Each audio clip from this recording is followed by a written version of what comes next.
Hello! Lamig na lamig ako kasi tingnan nyo naman na nasa background ko. Lahat sila naka-jacket. Ako lang naka-shorts, naka-summer attire.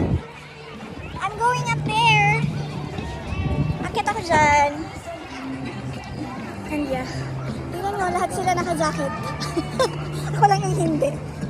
Ikaw na ang bagyo, girl. So, yan. So, papasok na tayo.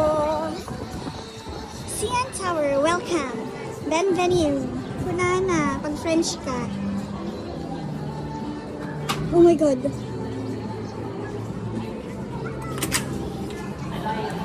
So, after the security, we're going in na.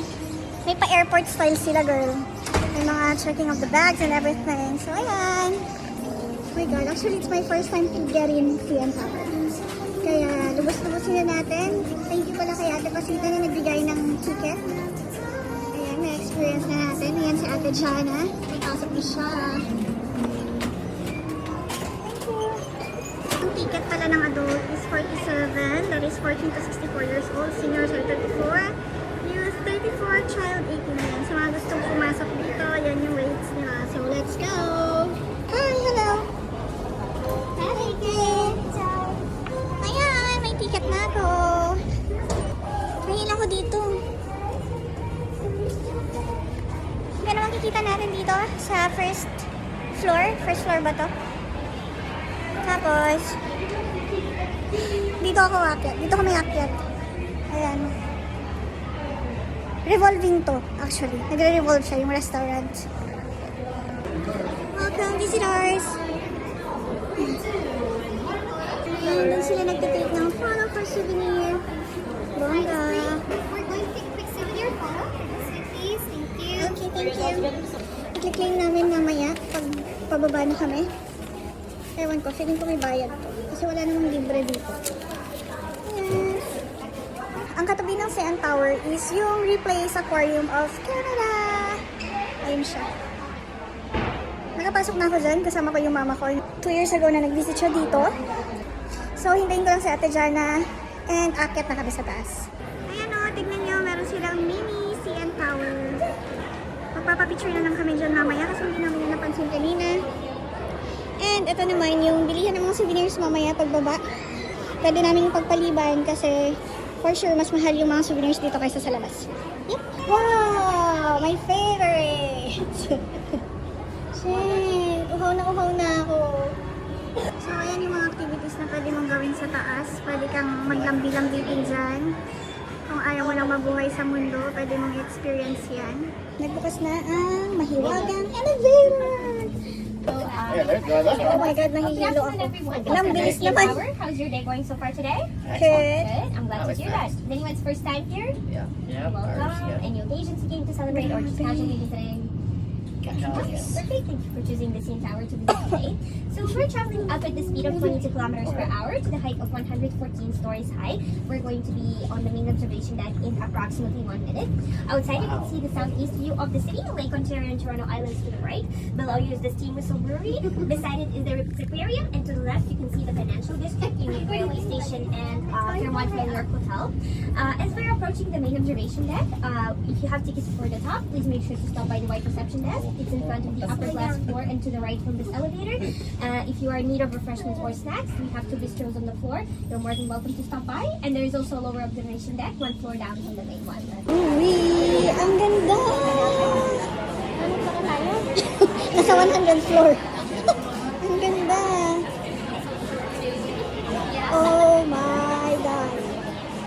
Look at that view from here. Oh my God, nakakatakot!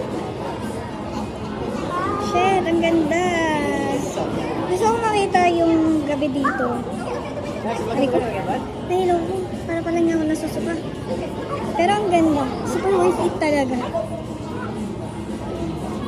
Sana yung mga gusto magbisita ng Toronto, huwag niyo itong i-skip sa itinerary niyo kasi hindi ko alam na ganito pala ito kaganda sa dito sa taas na talagang makikita mo pala yung buong Toronto. Oh my God, naaaliw ako. Alang ganda.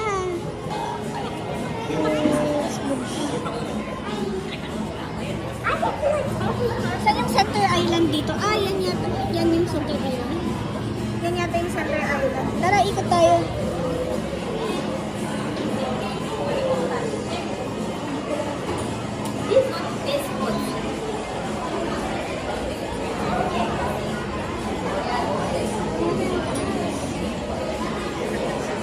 Oh, gusto niyo yung airport? Malit na airport yan dito sa Harbor. And, yeah.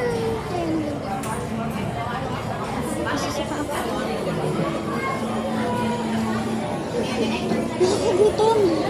Gutom na ako. Ito yung mga prices ng mga menu nila dito sa taas. Pero kung gusto niyo ng mga romantic dinner, gano'n, meron naman sila yung 360 restaurant sa taas na itong floor na to. Diyan. Tapos, habang kumakain ka, nagro-rotate talaga kayo. Nakita ko sa video. Kaya gusto ko rin siyang experience. So, now, here we are. Oh my God. Look at that.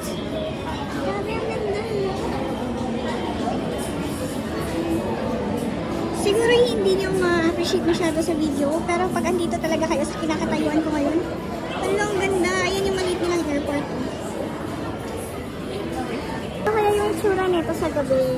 Gusto ko din sana siya makita kasi masyado pa maaga. Bye-bye!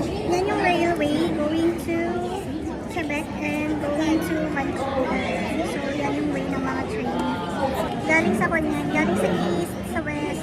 Ayan. Look at the water! Nakakatuwa lang talaga din na makakyat dito. Ayan. Parang nasa portrait. Siyempre, dito tayo. Love Canada! Hala, parang ayoko naman ng bumaba. Gusto ko naman manirahan dito. Pwede kayong makyat dyan. Try mo nga. Tapos tingnan mo kung pwede. Papunta yan sa Kwan, sa restaurant. Hindi ako makalit over. Ang ganda talaga. Promise. Kaya nga parang gusto ko din yung ginagawa ng babae. Hala, gusto ko rin ng ganyan. Nandito na naman yung inggitera yung friend. Gusto ko ng ganun. Sobrang init dito. Basta na yung kilikili ko.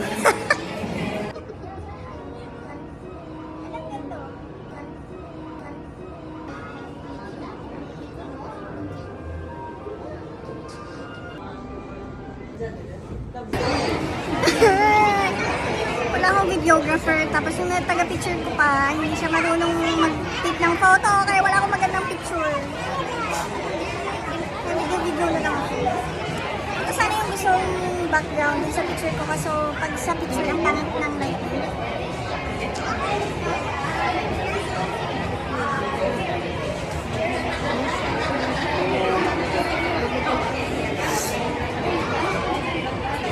Ayoko na, pagod na ako.